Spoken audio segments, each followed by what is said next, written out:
Hey, hello, it's good to see you again. Today we're going behind the curtain and we're breaking down the production for Kiss, the song, not the EP. So the whole reason that Kiss came to be is that I was, doing the Heartbreaker singles from the Heartbreaker album, which I'm thinking will probably come out next summer. But it's from this aloof kind of villainous point of view that I've been writing for fun. That started with Bad Boyfriend back early last year. But I challenged myself to release 3 EPs this summer. That was a whole thing, Instagram, on YouTube, and everything. First, I did the Girlfriend remixes, and then I took some songs from my album Friendly Skies that came out a couple years ago that were unreleased and put those out. That was the Friendly Skies Secret Songs. And then I figured for the third EP, since I had been doing the Heartbreaker thing for so long, I was like, why not take some of my sincere, sappy love songs, 2 that were written a long time ago, 2 brand new, fresh ones, and just put them out there as one package. And I'm so glad that I did. I think this is some of my best work, and Kiss especially is such an important song in my discography now. I feel like it captures so well my essence. And it's got a great sound to it. So I've got the project file open, and we're going to go through like the demo version, going to look at some stems, some vocals. We're just going to kind of have fun with it. And we're gonna jump right in. Now I have to ask, is this set up with the green screen and everything? Is this goofy? If it is, it's too late. I'm so committed, but there's a giant green screen on the back of my chair. I'll put a picture on screen. And I'm running this through OBS because when I did the Oh No song breakdown, it was like I did a separate screen recording of my desktop and of the camera footage, and then I had to splice them together. Don't recommend. That was dumb. There's easier ways to do these things, use your tools. But whether it's goofy or not, it's what we're doing, so let's go. Now, just to start, I think there might be a voice memo somewhere of this song getting born, the idea for it. It was at mid-April. Kiss, we could change you, and it could change me too. And when we touch, I don't know why, it's just like that just all snapped into my head, right? And before we go into like the current project file, just looking at like this early example, because this is how all my songs come together. It starts with just like a loop like this. So this is like an early version of the drums. I don't really like how shallow they are. And then I feel like after drums, what generally comes next is like bass. We've got like a few different synth basses running here. But it's like, these are the loops that I kind of start the skeletons for my songs from, just for like a demo. So it's like this for the verse, building the tension. And then it's the chorus, and it's like,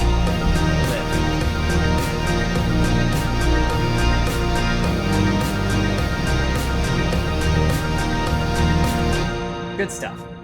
So you take something like this and you just expand it out into a full demo kind of track. And when I'm doing my demos, it's really kind of all about just getting a track that's serviceable enough for me to write on, right? I don't pay a lot of attention to precision or to like getting the vocals good or anything, because it's all about making sure I have a track that I can write on and just getting the vocals down so I know what the song is. Because if you kind of have the chords and the bass line and the main vocal line, then you basically have the whole song, and everything you do after that is just polishing and embellishing. So that's why I kind of do demos how I do.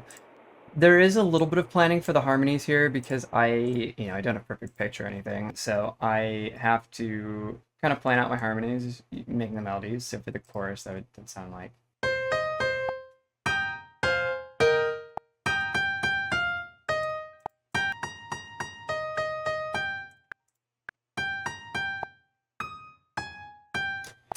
And that's just me applying my music theory knowledge, I guess, because just like putting a harmony on the third and the fifth, it's like, why not? And then we end up with, and this is just the demo vocal, so again, it's really just a scratch, but. 'cause when we kiss, it's gonna change you, and it could change me too. And the thing about this first demo is that I like all the synth elements, but I think the guitars sound a bit fake and plasticky, and it's a little too thin, a little too shallow. It sounds kind of like this. 'Cause when we kiss, it's gonna change you,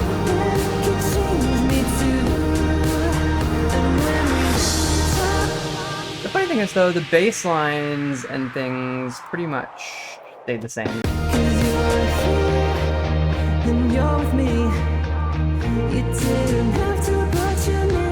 Yeah, the foundation is definitely already here. So that's the first demo. This is the second demo. Now, this track, I was trying to counteract kind of the thinness of the first demo, and so for this one, I made some of the sounds deeper. I removed some of the more glittery synths that are in the first demo, and I made it more guitar focused. And that is really kind of the highlight of this demo, is that there's a new guitar that I like actually played. I'm not good at guitar, for the record, but I do what I have to for a recording, so.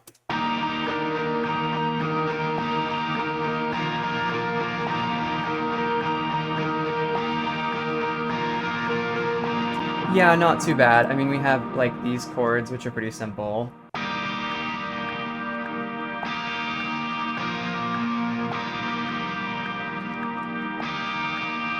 So that's like some simple chords, and then we have this kind of steady playing guitar.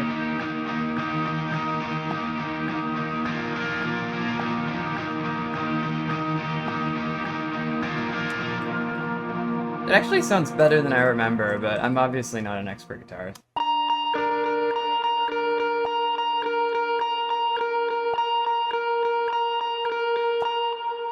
Yeah, so those are the new guitar parts that I added.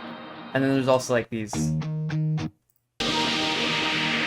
And then I also added bass. I played bass, and there was a little TikTok that I made about this. I might put that on the screen now. I cannot play the bass, but I want bass in my song, so I'm gonna figure it out. Gotta tune this thing. Woo! Finally! I haven't touched this bass in like, I think 2 years, maybe 3. And it's a shame, because I always tell myself like, oh, I want to learn instruments, but synths are just so much easier. But sometimes you want that organic sound, you know? The line I'm going after is nothing complicated. Just eighth notes. Nobody tell me that I'm holding it wrong. I refuse to watch tutorials. This is part of the reason why I am the way that I am. Almost. Oh god, that was a lot of takes. It doesn't matter that it's not perfect, because I have all of these takes that I can rearrange and I can make it perfect, so let's do that. Okay. Yeah, I'm done with this one.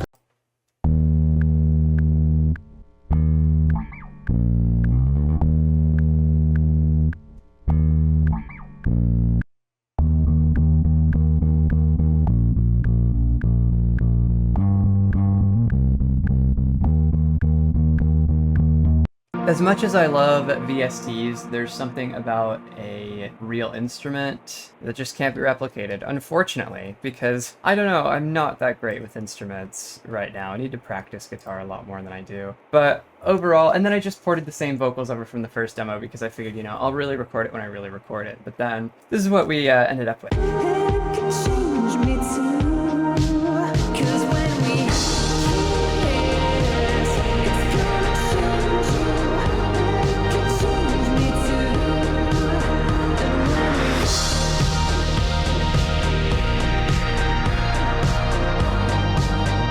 So as you can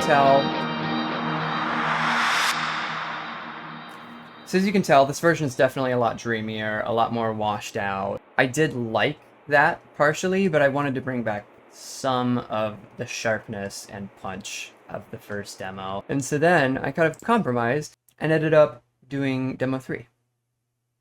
And demo 3 I ended up liking enough to make the final song. Okay, so here we are in the third version of the song, which is also the final version of the song. For the drums, I went with a mix of the crispier sound of the first demo and the deeper sound of the second demo. I tried to combine them and do some electronic drums with some snaps. This is the actual drums.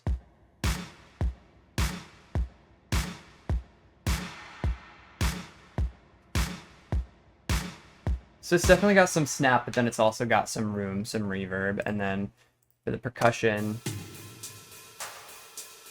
just some atmospheric stuff, some rhythm.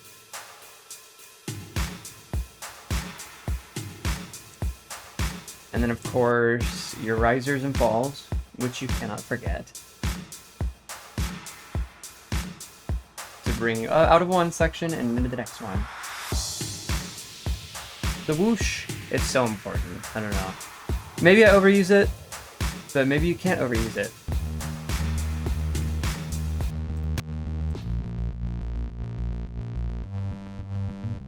It's like this is the synth bass and this is the bass that I played. It's the same one from the other project. Now, I'll go through the synths when I get to the mix file and the keys.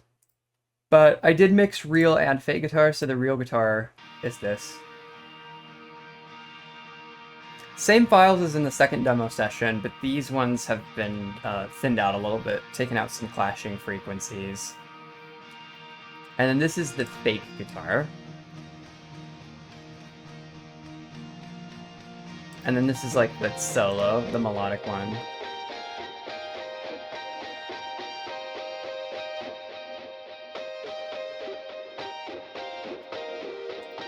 And then all the guitar together. Yeah. There are so many vocal layers in the song, which, like, you know, of course, it's kind of, I don't know why, I like, some of this stuff is so...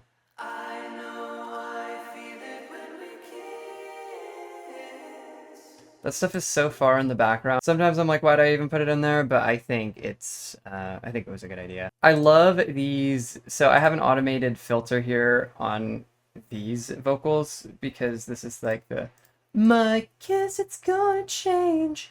And I wanted it to kind of fade in. So I just have like a low pass on it. And the low pass is bringing them up.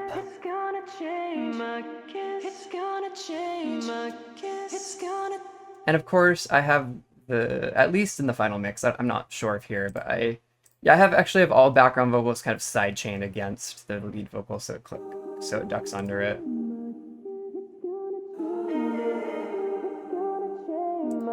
Oh.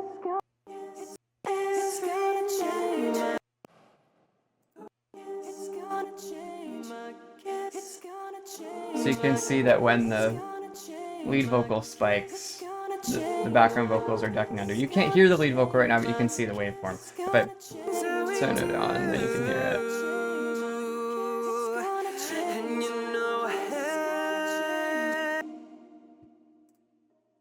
But yeah, I mean, there's so many vocals here. Like, if we go to the last chorus, then you'll hear all the layers. I mean, look at these. It's gonna change you, and it could change me too. And when we touch, hope it'll save you. I want you way too much.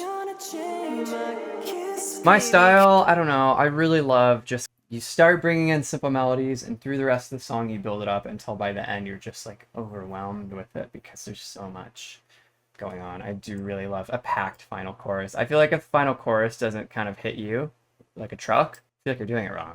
And I planned out all of these vocal tracks with piano track, as I usually do.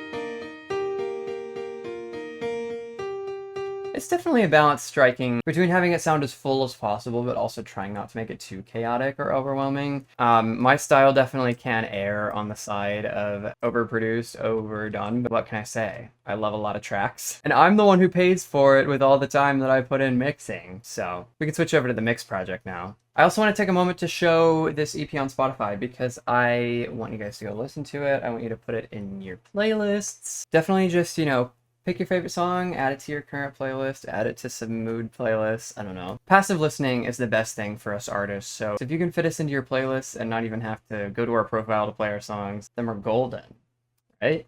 So definitely go to my Spotify. I'll put a link in the description, of course. Okay, back to the mix project.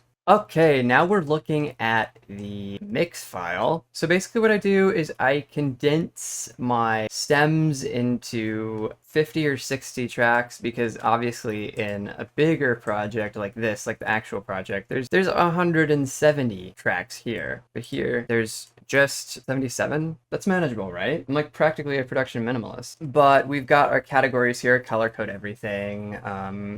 Percussion's always red, bass is always purple. Guitar is teal, keys are pink, synth is green, and vocals are light purple. I need to actually turn on like the mixer menu so I can remember what's going on here. I need to look at my FX that I have on everything. Of course, what gets the most work is like the lead vocal put into it. We've got just like the comp here, right? Which is essentially all the different takes that I took for the song of singing each section and really just finding the best note for every single part. And then of course it gets auto-tuned, melodined. It's so funny to me when people get on to pop artists for using auto-tune. It's like, this is electronic pop. It's already unnatural. Look at it. Of course the vocals are also going to be put in pitch and in time. Almost every commercial release has some kind of pitch correction on it. It's just genre convention, anyway. 'Cause you're here and you're with me. You didn't have to, but you made me believe that this world can be sweet, and I don't have to be alone to be free. Before we know it, everything is over, and you go back to your hometown. But I remember, even in September, I hope you're still around. 'Cause when we kiss, it's gonna change you, and it could change me too. And when we touch, hope it'll save you. I want you way too much. Yep, that's the lead vocal by itself. I'm debating putting the stems up somewhere. Maybe Bandcamp, maybe it's like a downloadable on my website. I don't know, but I do love it a lot. And then extra reverb.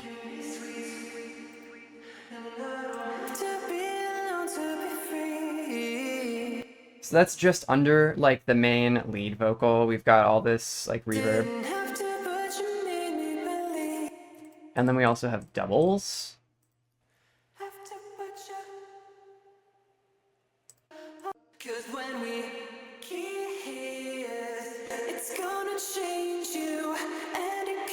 Doubles really help to give that widening feeling.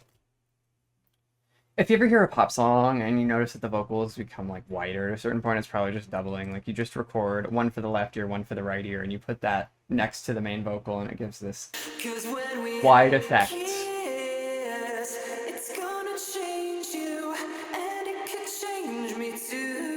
And then of course, harmonies brought to you by the giant piano stack. 'Cause when we kiss, it's gonna change you, and it could change me too.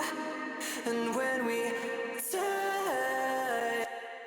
Then we've got the background vocals.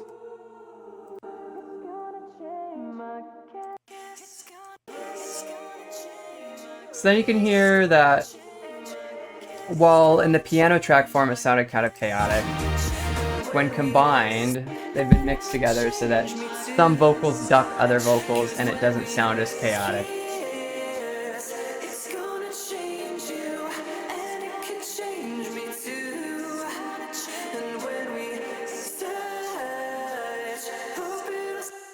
There's this great thing you can do to avoid having to do as much work mixing, and that's called use less freaking tracks.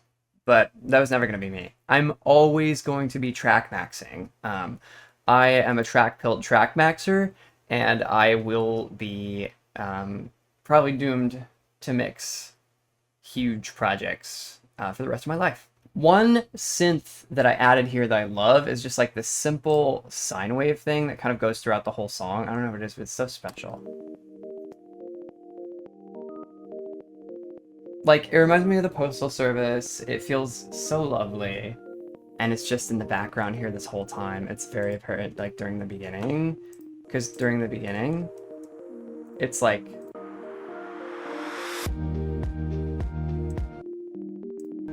building up with it. The keys.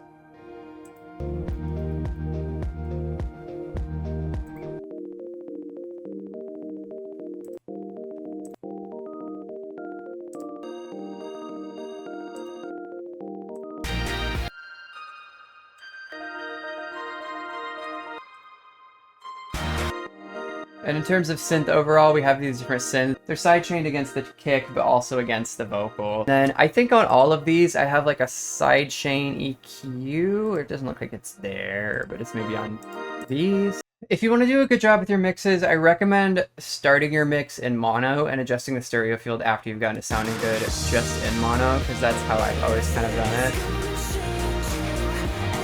Because that'll alert you to where like the issues with the frequency are, because you'll hear that clash much better in mono. And then after you figure out your mix well in mono, you make it wide again. Thinking about what else can I show you that you haven't seen through the various projects. Keys, we've got some good pianos in here. I love like a reverb-washed piano.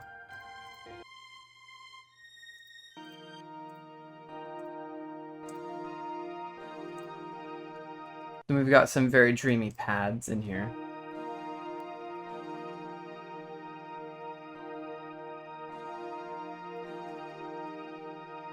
And then the whole thing kind of comes together, you know?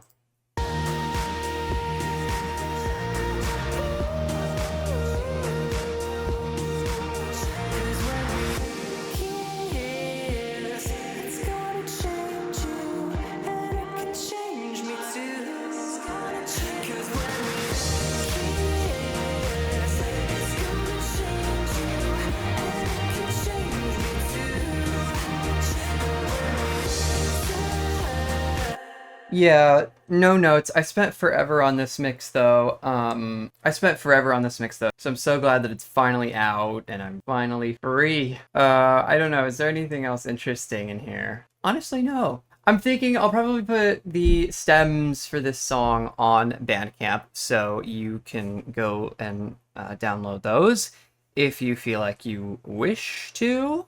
And yeah. So that was a little exploration of behind the curtain on the production of Kiss. Let me know if you want me to make one of these again. I was also considering making another music video commentary. I don't know for which music video. I will definitely link in the description to Kiss on Spotify so you can go and stream that. Check out my other songs. We'll be back to Heartbreaker very soon. And that's all I've got for you today. So, like if you like it, dislike if you didn't, share if your friends need to see it, subscribe if you want to see more song breakdowns, and I will see you on the flip side.